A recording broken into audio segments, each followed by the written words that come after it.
A'udzu billahi minasyaitonir rajim. Bismillahirrahmanirrahim. Amma ba'du. Assalamualaikum warahmatullahi wabarakatuh. Alhamdulillah, pada kesempatan kali ini kita bisa meneruskan pelajaran kita, yaitu kajian logika pertemuan ke-21, di mana kita telah memasuki pembahasan 4 perhubungan yang masih tersisa sebagiannya, di mana insyaallah pada pertemuan kali ini kita akan selesaikan sisa daripada 4 perhubungan tersebut, atau dengan kata lain 2 hubungan dari 4 perhubungan tersebut. Pada pelajaran 20 kita telah membahas maksud daripada 4 perhubungan, dan kita juga telah membahas hubungan pertama dan hubungan kedua, yaitu hubungan sama dan hubungan umum dan khusus mutlak. Setelah menjawab beberapa atau setidaknya 2 pertanyaan mengenai pelajaran yang ke-20, maka insyaallah pada perhubungan atau hubungan ketiga dan ketiga dan keempat akan lebih mudah dipahami, yaitu hubungan umum dan khusus dari satu segi dan hubungan perbedaan. Sebagaimana maklum bahwa 4 perhubungan ini adalah antara 2 pahaman, dengan bahasa lain antara 2 kata. Akan tetapi ingat bahwa 2 kata yang dimaksud di sini yaitu 2 pahaman tersebut. Karena sebagaimana maklum antara pahaman dan kata, di mana salah satu adalah maknanya, yang kedua adalah namanya, dikarenakan memiliki keeratan yang begitu hebat, sebagaimana pada kajian-kajian pertama atau pada awal-awal kajian kita telah membahas bahwa saking eratnya hubungan antara kata dan makna, maka seakan-akan makna kata itu sendiri dan kata makna itu sendiri. Kalau kita melihat singa yang datang ke kepala kita, singa, kata singa. Kalau kita membaca kata singa yang datang kepada kita, gambaran singa, yakni makna singa itu sendiri. Nah, dengan demikian maka pada pelajaran 4 perhubungan ini adalah intinya adalah menghubungkan atau membandingkan 2 pahaman, dilihat dari sisi ekstensinya, yakni membandingkan 2 eksistensi dalam dilihat dari bertemu tidaknya pada eksistensi luar. Jadi 2 pahaman dilihat dari bertemu tidaknya dalam ekstensinya.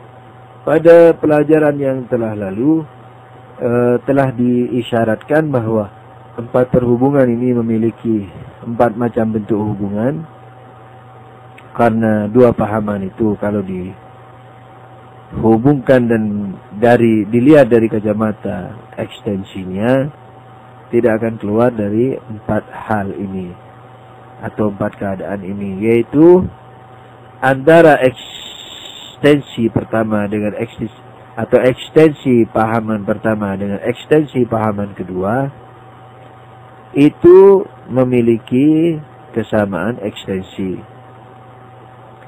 Katakanlah pahaman pertama adalah A, yang kedua adalah B.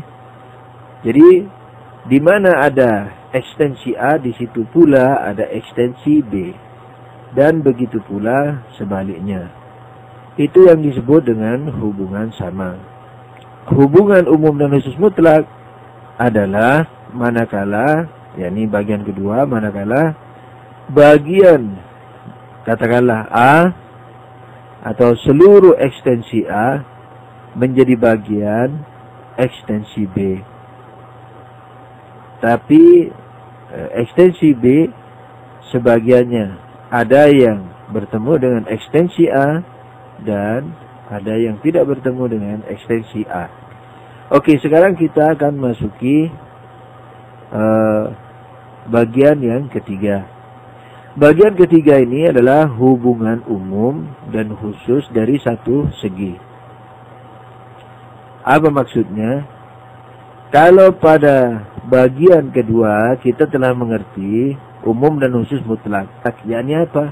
Yang satu umum mutlak, yang kedua khusus mutlak. Yakni yang A, katakanlah A yang lebih besar dari B, seperti katakanlah insan dengan binatang dengan insan atau manusia. Katakanlah yang A itu binatang, yang B adalah manusia. Jadi A lebih besar dari manusia, binatang lebih besar dari manusia, A lebih besar dari B. Nah, yang dimaksud dengan umum dan khusus mutlak, yakni yang umum mutlak, yang khusus juga mutlak. Yakni yang manusia umum secara mutlak dari B, dan B umum secara yang B atau manusia khusus secara mutlak dari A atau dari binatang. Maksudnya mutlak apa? Nggak ada kompromi. Yakni yang insan atau yang binatang atau A itu umum dari B secara mutlak. Mutlak. Jadi tidak ada lagi sisi-sisi lain yang katakanlah ekstensi B tidak dijangkau ekstensi A. Nggak ada. Pokoknya seluruh ekstensi B dijangkau oleh ekstensi A. Ekstensi manusia seluruhnya dijangkau oleh ekstensi binatang. Seluruhnya. Tidak ada di sisi lain dari B yang tidak dijangkau A. Akan tetapi A juga memiliki, di samping memiliki seluruh ekstensi B, dia juga memiliki ekstensi yang terkhususkan secara tersendiri. Jadi dengan demikian dia mutlak, umum mutlak. Umum mutlak yakni tidak ada sisi lain dari B yang tidak dijangkau A. Tidak ada sisi lain dari manusia yang tidak dijangkau binatang. Jadi seluruhnya dijangkau. Dan di samping itu sudah tentu yang A atau yang binatang ini memiliki ekstensi lain yang tidak dijangkau oleh B atau manusia. Ini arti mutlak.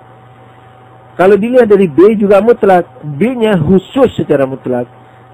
Yakni secara mutlak dia khusus. Tidak punya keumuman sedikit pun dari A. Jadi seluruh ekstensi B atau seluruh ekstensi manusia dijangkau oleh ekstensi A atau ekstensi binatang. Akan tapi B tahu bahwa di situ, ini bahasa awamnya tahu ya. Akan tapi kalau kita lihat dari sisi B lagi, jadi di lain B ada lagi sisi-sisi lain dari binatang atau A yang tidak dijangkau oleh manusia atau B. Gitu. Jadi khususnya mutlak. Dilihat dari manusia, dilihat dari sisi manusia ketika berhadapan dengan binatang, dia khusus mutlak. yakni tidak punya dimensi lain B ini yang katakanlah lebih umum dari A. Nggak ada. Mutlak dia khusus. Dilihat dari sisi binatang, binatang ini yang berhadapan dengan manusia itu umum secara mutlak.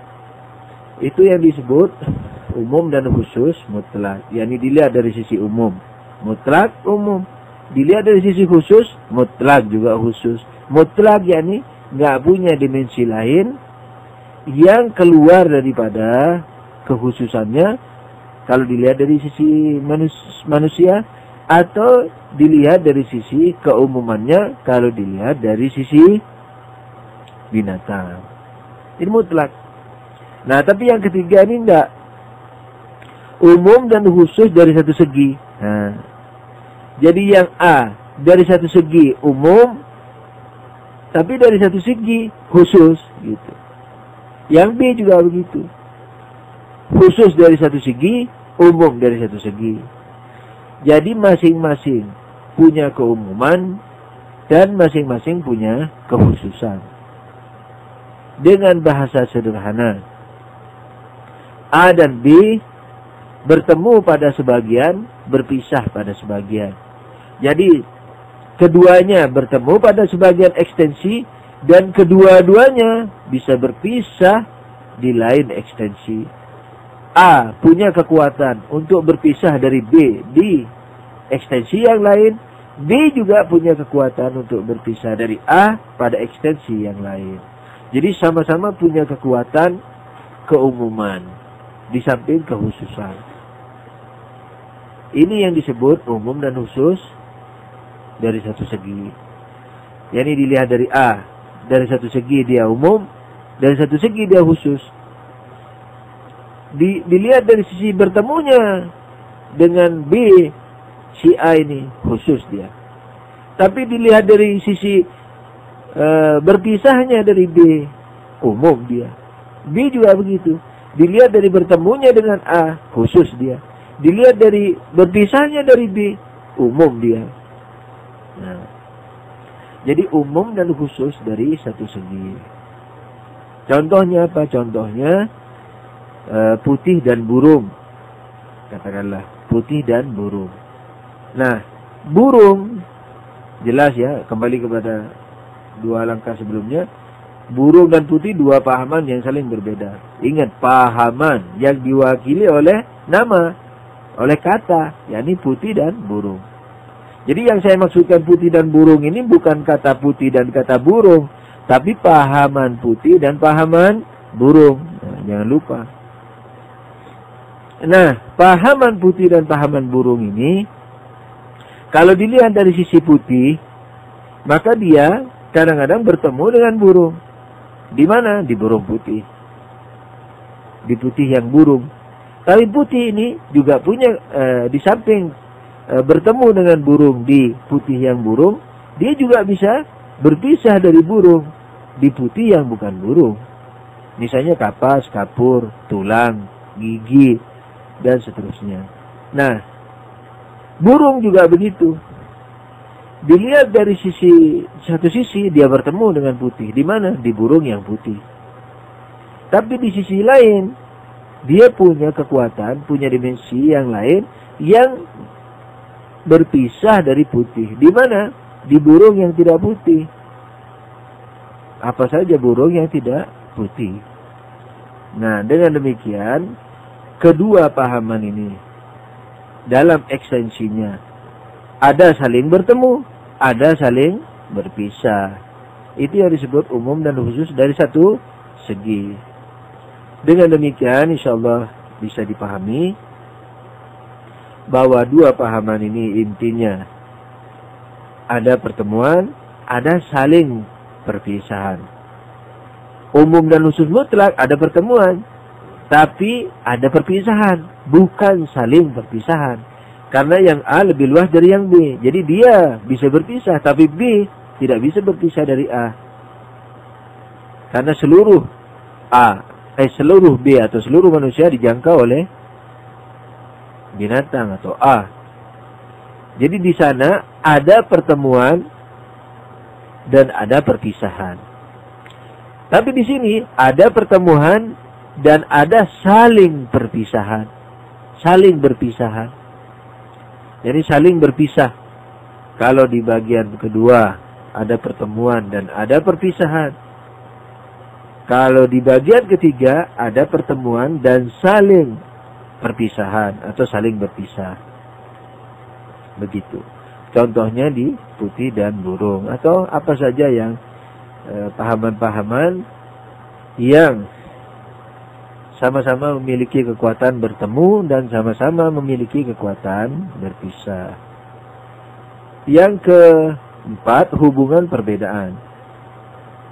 Kalau hubungan perbedaan ini mudah sekali, yaitu apa? yakni tidak saling bertemu. Yakni di luar tidak saling bertemu. Yakni dalam ekstensinya atau eksistensi luarnya, keduanya tidak saling bertemu, begitu. Gampang saja contohnya seperti manusia dan benda mati misalnya. Setiap manusia bukan benda mati, setiap benda mati bukan manusia. Kalau proposisi daripada bagian yang ketiga, sebagian putih adalah burung, sebagian putih bukan burung. Sebagian burung adalah putih, sebagian burung bukan putih, gitu. Tapi pada proposisi yang keempat, setiap manusia bukan benda mati, setiap benda mati bukan manusia, gitu. Sama-sama memiliki kekuatan berpisah dan tidak ada pertemuannya. Oke, kita masuki ke pembacaan naskahnya. Langsung saja ke bagian ketiga. 3. Hubungan umum dan khusus dari satu segi. Hubungan umum dan khusus dari satu segi adalah dua pahaman universal yang berbeda makna, yang saling bertemu dan berpisah. Ingat, ada kata-kata salingnya. Yang saling bertemu dan saling berpisah maksudnya. Jadi yang saling bertemu dan berpisah pada sebagian ekstensi keduanya. Yani pada sebagian eksistensi luar keduanya. Jadi kalau pakai eksistensi dikasih luar, kalau pakai ekstensi nggak perlu luar, gitu. Naskah, misalnya putih dan burung. Ekstensi putih terkadang bertemu dengan ekstensi burung, yaitu pada burung putih. Tapi terkadang berpisah, yaitu pada putih yang bukan burung. Begitu juga halnya dengan burung, yaitu bertemu dengan putih pada burung putih dan berpisah dengannya pada burung yang tidak putih. Inilah yang dimaksud dengan umum dan khusus dari satu segi.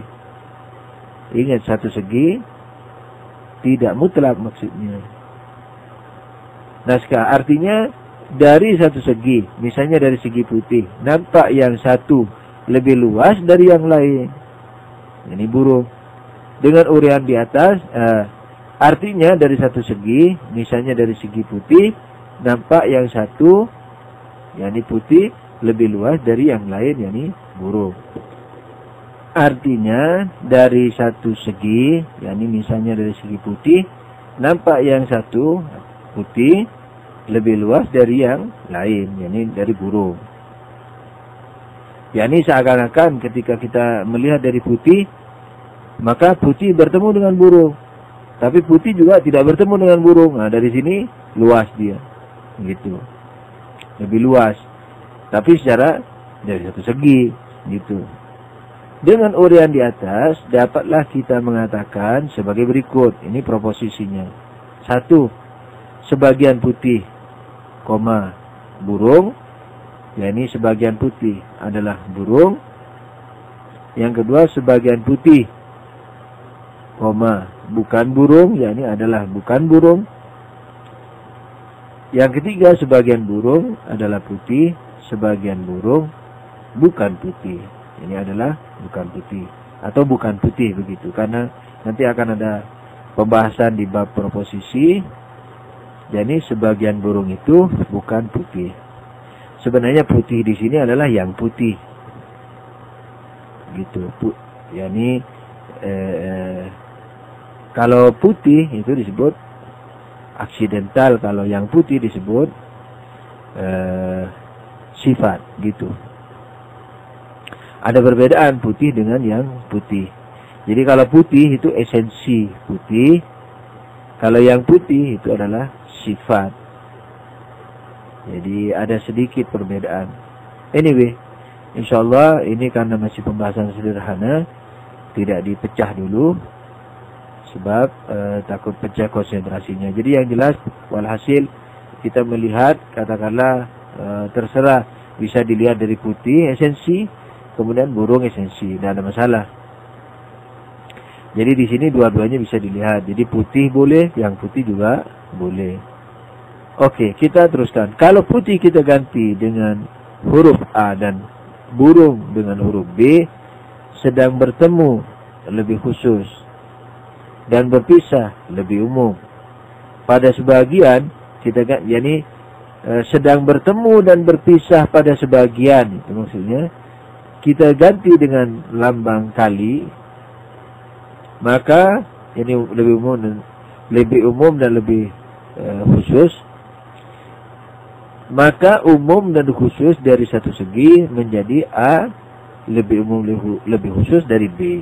Ini lambangnya kali itu. Kalau dulu kita di pelajaran matematika lebih umum lebih khusus, yakni kita kita ganti dengan jadi lambang kali, tapi biasanya dulu kita meletakkan kalinya itu tidak bersambungan, tidak bertemu. Yani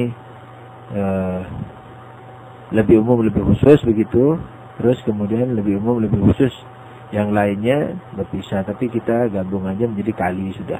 Jadi titik temunya itu di tengah, titik pisahnya di tanda yang menganga itu.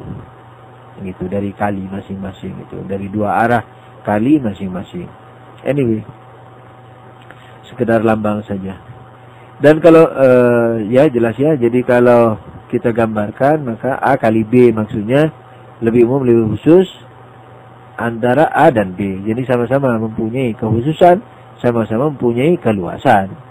Dan kalau kita gambarkan akan menjadi sebagai berikut. Jadi pada naskah Anda tidak ada gambarnya, Anda buat sendiri. Kalau digambar kita bisa gambar dengan dua lingkaran. Lingkaran pertama A, lingkaran kedua B. Lingkaran pertama putih, lingkaran kedua burung. Akan tetapi kedua lingkaran ini bertemu, tapi tidak klop, tidak mutlak bertemunya sebagaimana pada gambar hubungan sama. Jadi hanya bersentuhan, jadi sebagian bertemu gitu.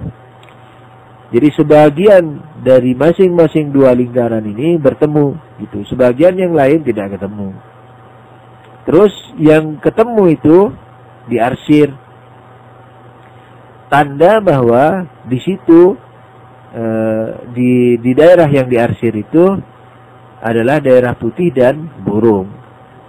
Tapi yang tidak diarsir pada masing-masing lingkaran itu daerah yang sama-sama memiliki kekuatan kemutlakan atau keumuman. Yang tidak diarsir dari putih itu yang tidak bertemu dengan burung. Yang tidak diarsir dari burung itu yang daerah yang burung yang tidak bertemu dengan putih, begitu.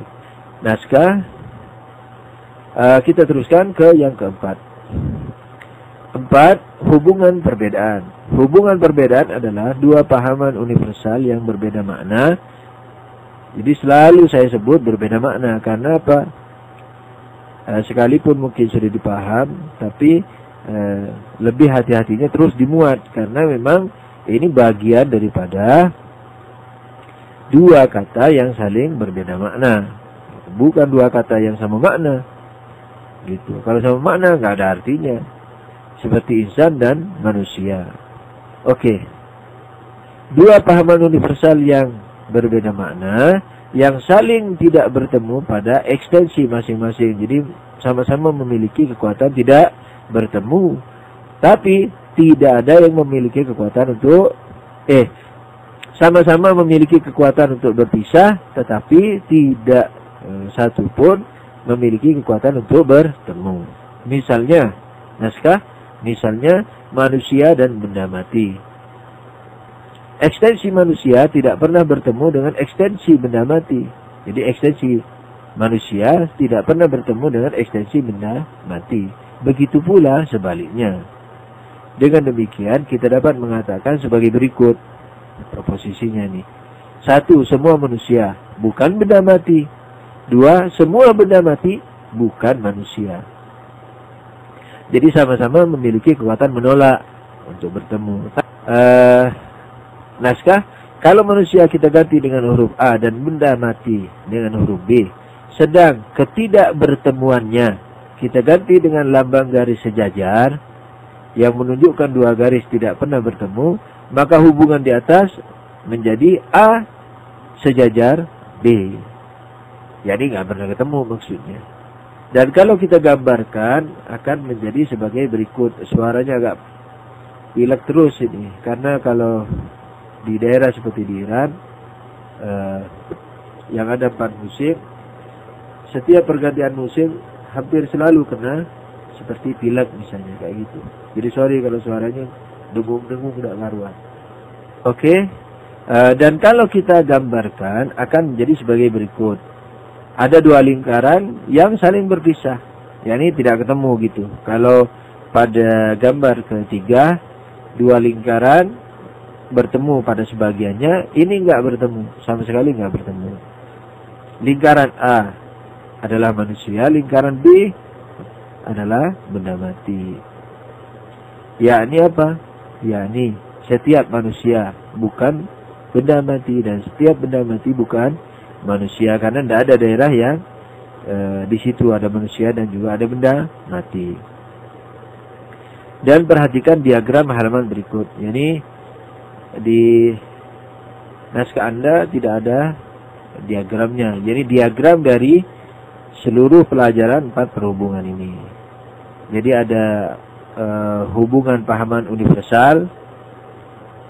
Dari situ pecah menjadi 4. Sama, umum dan khusus mutlak, umum dan khusus dari satu segi, dan perbedaan. Jadi dari hubungan pahaman universal ini pecah menjadi 4 sebagaimana yang telah disebutkan tadi. Sekian dahulu pertemuan kita yang ke-21 ini. Semoga menambah informasi kita dan menjadi bekal takwa kita. Ingat, logika ketika dijadikan alat takwa, jadi harus konsekuen membela kebenaran sesuai dengan yang kita capai dengan logika. Jadi sering orang bingung bagaimana mengamalkan ilmu seperti logika dan filsafat. Ya amalkan aja sesuai dengan apa yang telah dibuktikan dengan rumus. Kalau misalnya jangan bicara dengan perasaan, jadi maksudnya kecuali bikin syair. Misalnya jangan bicara masalah ilmiah dengan perasaan, jangan dengan logika, dengan dalil, dengan dalil. Jadi berdebat dengan dalil, jangan berdebat sambil merasa sakit hatinya. Itu namanya perasaan. Jadi ketika masalah ilmiah, hindarkan dulu perasaan. Tentu tata krama lahiriah, sopan santun dijaga, tapi di hati kita harus disingkirkan itu anunya. Tersinggunglah. Jadi menyalahkan atau disalahkan tidak boleh dengan sakit hati. Jadi dengan kepala aja, dengan argumentasi. Misalnya gitu ngamalkan logika. Tidak mendefinisikan sesuatu rancu. Dengan rancu, itu berarti tidak mengamalkan logika. Sembarangan, misalnya ngomong politik itu kan jahat. Nah, misalnya kan sembarangan itu. Politik itu kotor, kan sembarangan. Emangnya definisi politik kotor. Nah, itu tidak mengamalkan logika. Misalnya gitu. Kecuali kalau memang yang dimaksudkan itu mendefinisikan kelazimannya, bukan mendefinisikan esensinya. Misalnya lazimnya orang berpolitik, misalnya kotor. Itu pun lazim tidak pada semua orang. Kalau politik yang benar, politik itu kan mengatur umpamanya. Itu tidak ada masalah. Anyway, jadi ini sekedar selalu nasihat dari saya untuk saya dan antum semua bahwa apapun ilmu yang kita dapatkan, kalau kita amalkan, kita akan mendapatkan ridho dari Allah. Dan kesalahannya, insya Allah diampuni karena tidak sengaja berarti. Gitu. Tapi kalau tidak belajar dan tahu, tidak diamalkan. Atau malas belajar, itu ada kemungkinan tidak dimaaf oleh Allah kelirunya.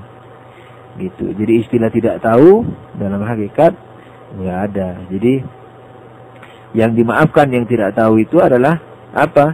Yang tidak bisa mencapai tahu. Jadi ingin tahu tapi nggak ada pembimbing. Sudah mentok dia berpikir. Tidak ada berpikir mentok, pembimbing nggak ada. Keliru, sementara dia punya semangat untuk tahu, itu insya Allah dimaafkan oleh Allah. Tapi kalau dia sudah tahu atau dia tidak ingin tahu, salah, insya Allah kemungkinan besar ini tidak dimaafkan oleh Allah Subhanahu wa ta'ala. Mudah-mudahan semua yang kita lakukan ini mendapat ridha dari Allah dan menjadi bekal takwa kita, sehingga menjadi membuahkan kebaikan kepada kita di dunia dan di akhirat nanti, dengan kebesaran Allah Subhanahu wa ta'ala dan kesucian Rasulullah dan ahli baitnya alaihimussalam. Amin ya rabbal alamin. Allahumma salli ala Muhammadin wa alihi tahirin. Wabillahi taufiq wal hidayah. Wassalamualaikum warahmatullahi wabarakatuh.